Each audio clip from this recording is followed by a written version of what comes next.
ने 6 सीटों पर सपा ने प्रत्याशी घोषित कर दिए हैं। 4 सीटों पर कब तक उम्मीद है कि प्रत्याशी आ जाएंगे? बहुत जल्द ही, जैसे ही सूचना की खबर नजदीक आ जाएगी, 4 सीटों का वहां भी जो है घोषणा हो जाएगा।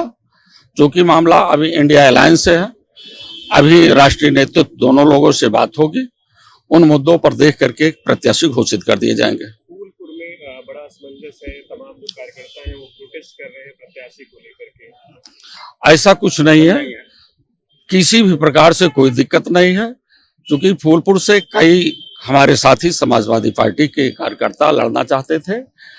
हमारे पार्टी के कार्यकर्ताओं ने मन बनाया है कि जिसको माननीय राष्ट्रीय अध्यक्ष जी टिकट दे देंगे वो चुनाव लड़ेगा, हम उसको जिताने का प्रयत्न करेंगे। किसी भी प्रकार से किसी भी प्रकार की कोई दिक्कत हमारे उन लोगों में नहीं है। वो भारतीय जनता पार्टी से लड़ने जा रहे हैं, वो आपस में कभी नहीं लड़ेंगे। कांग्रेस भी यहाँ पर दावा कर रही थी फूलपुर में, उससे कोई चैलेंज और चुनौती मानते हैं? कांग्रेस का दावा अभी हम लोगों के पास ये न्यूज नहीं आया है। आम पब्लिक में कोई जाए अपना दावा कर दे कि हमारी सीट है क्या है, लेकिन राष्ट्रीय नेतृत्व के पास फूलपुर के लिए ऐसी कोई सूचना नहीं है कि कांग्रेस अपना प्रत्याशी उतारेंगे। तो एक आखिरी सवाल, विजयदशमी पर मोहन भागवत का एक संबोधन कर रहे थे, उन्होंने ये कहा कि असंगठित हिंदू जो है वो अत्याचार को आमंत्रण दे रहे हैं, निमंत्रण दे रहे हैं, आप इसको कैसे देखते हैं? देखिए, मोहन भागवत जी का विचार इस देश के लिए, हिंदुओं के लिए, जो गरीब हैं, जो पिछड़े हैं, वंचित लोग हैं, उनके लिए नहीं है। मोहन भागवत जी ने तो आरक्षण का विरोध किया।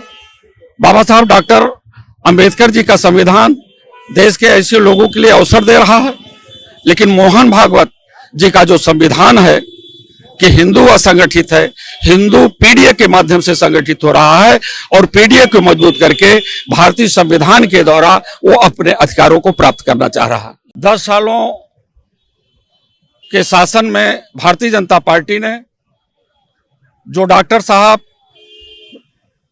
भीमराव अंबेडकर जी, उनकी संविधान के प्रस्तावना में जो धर्मनिरपेक्षता और समाजवाद का नारा बुलंदियों से दिया प्रस्तावना में, उस विचारधारा को सत्ता पर बैठे हुए लोगों ने पूरे विश्व के सबसे बड़े लोकतंत्र भारत के लोकतंत्र में सामाजिक, आर्थिक और राजनैतिक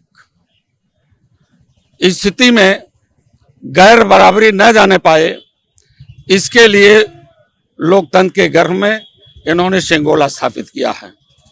आज हमारी लड़ाई संविधान बनाम शेंगोल की है और इसी संविधान बनाम शेंगोल में शेंगोल समाप्त हो, उसकी मुहिम में समाजवादी पार्टी के राष्ट्रीय अध्यक्ष श्री अखिलेश यादव जी ने, इस देश के एक ऐसे महापुरुष जिन्होंने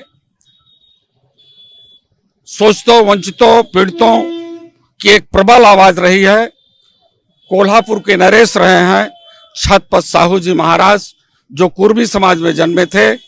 उन्होंने संपूर्ण पिछड़ों, अनुसूचित जातियों, जहां छुआछूत की भावना थी, उसको समाप्त करने के लिए कोल्हापुर नरेश ने 50% आरक्षण दे करके पूरे देश को सम्मानित करने का काम किया था।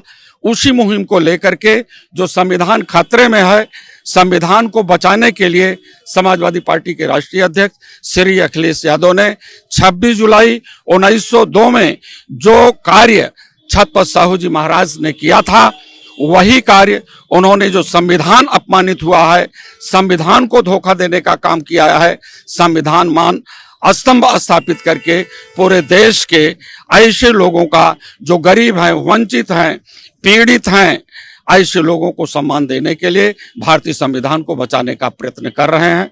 हमें उम्मीद है कि आगे आने वाले दिनों में इस देश में भारतीय संविधान रहेगा और समाजवाद रहेगा और शेंगोल का समापन होगा। इस चैनल को देखने के लिए आप इसे लाइक, शेयर और सब्सक्राइब करें।